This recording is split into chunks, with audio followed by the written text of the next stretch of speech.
I am 73 years old.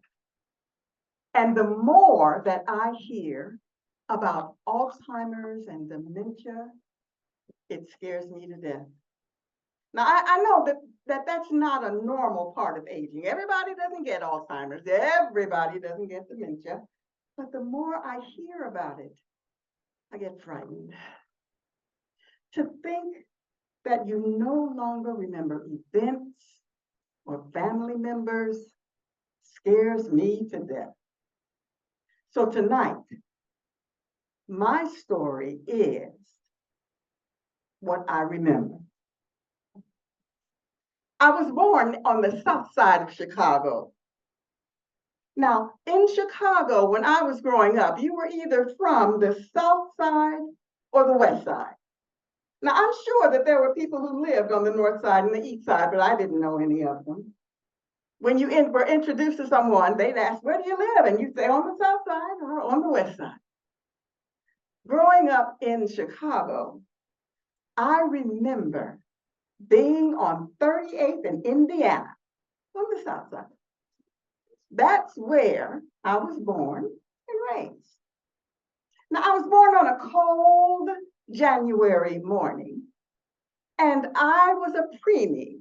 So I came before the ambulance got there. So my mom had to hold me in front of the oven door until the incubator came.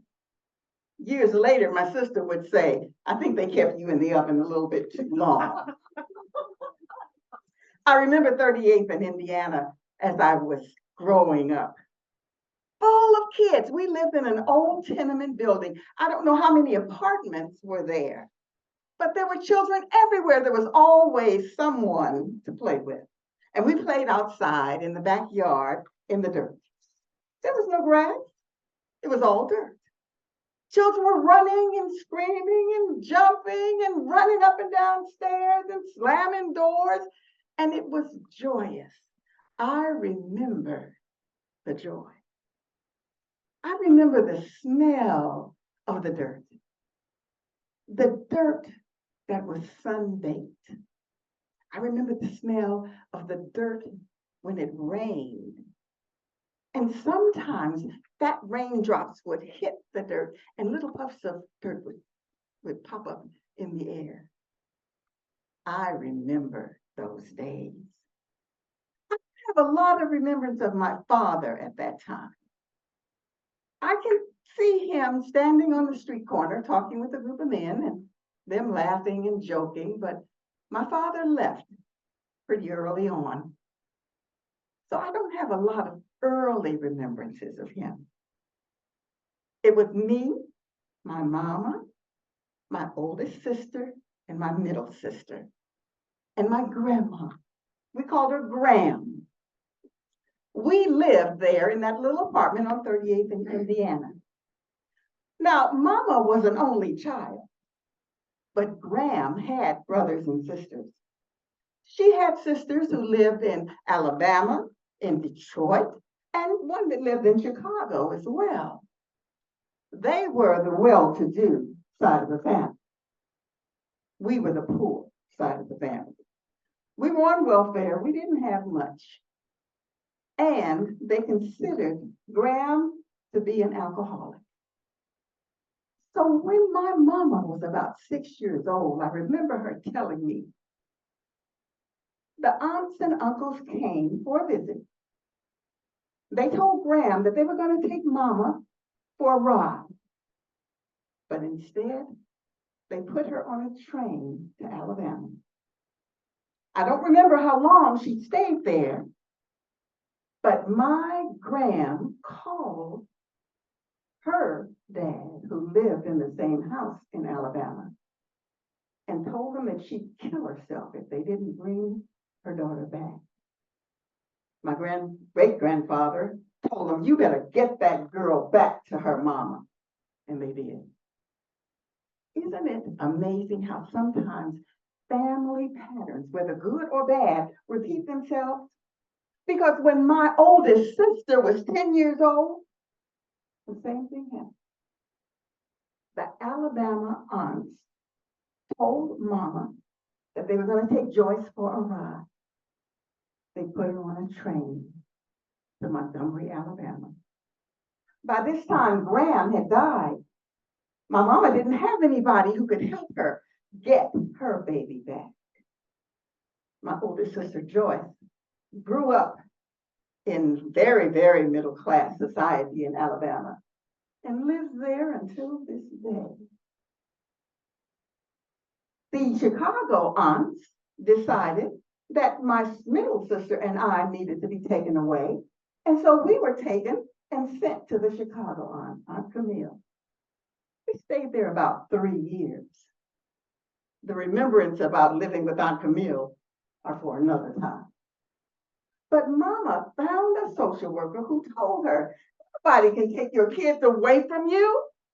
Go get your babies. And she did. Now, during that 3-year period, we saw Mama. She'd come over on weekends and help Auntie with cleaning, and she'd visit with us. But oh, the joy I remember of moving in and living with Mama. We moved to another place on 44th in Michigan, on the south side. It was an old 1920s single-family home that had been cut up into about 4 apartments. We lived on the first floor rear. Now, we lived in the rooms that must have been the dining room and the kitchen of that house when it was a single family. I can remember that in what we used as the front room with a let-out couch for my mama and my then stepdad named David, they slept on this let-out couch there. But in that room, there was a huge built-in buffet. It had a great big mirror and all kinds of carved wood on the side. The main part on the bottom had a big piece of glass, and we would put pictures underneath. I remember looking at a picture of my oldest sister, Joyce, at her cotillion. She was on the floor with her hands against her cheek, looking up at the photographer. All I could think of was, why is she on the floor in that beautiful white dress? I had no idea what a cotillion was. We were on welfare. We were poor. I can remember days of standing in the refrigerator with the door open, with my thumb in my mouth and just looking, thinking that perhaps I'd see something that was there to cook or to eat that hadn't been there before, until Mama would yell, close that damn refrigerator door. Nothing's in there now that wasn't there 5 minutes ago. I remember playing outside and jumping double dutch after school all days when during the summer, as much as we could, we would jump double dutch. We thought that jumping single was for babies. Oh, we would jump day until night. One of the chants was, fudge, fudge, fudge, boom, boom, boom. I like fudge, boom, boom, boom. Mama's got a newborn baby, not a boy, not a girl, just an ordinary baby. Wrap it up in toilet paper, throw it down the elevator. 1, 2. Don't ask me to explain that. That was just the chant, one of the chants that I remember. I remember that school was never canceled. It didn't matter how cold or how much snow. You just put on a pair of pants under your dress, because all little girls wore dresses to school then. And when you got to school, you took off the pants, hung them up in the cloakroom, just to put them on when you got ready to go home. I remember that thinking that going to the post office as a job was the best thing that you could do. And that was my goal throughout most of high school. I remember the Regal Theater on 47th and what was then South Park. Today it's called Martin Luther King Boulevard. But it was there that I saw the Temptations, the Miracles, B.B. King. Oh, the shows were fantastic.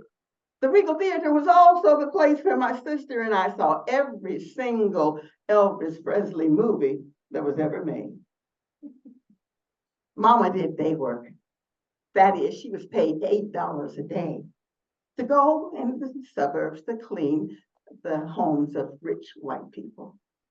They would inevitably give her bags, shopping bags full of clothes and shoes and books that they no longer wanted. And Mama was polite enough to bring it home. We put it in the closet. But one day, I went through one of those shopping bags and I found a college catalog for Northern Illinois University. I filled out the little coupon in the back and sent it off. When the package came back with papers to fill out for the application and for financial aid, I had no idea what to do with all of that. And then a miracle happened. One night, while I was listening to the radio, there was an announcement about an organization that would help college seniors fill out the forms for their applications. Now, I call that a miracle, wouldn't you?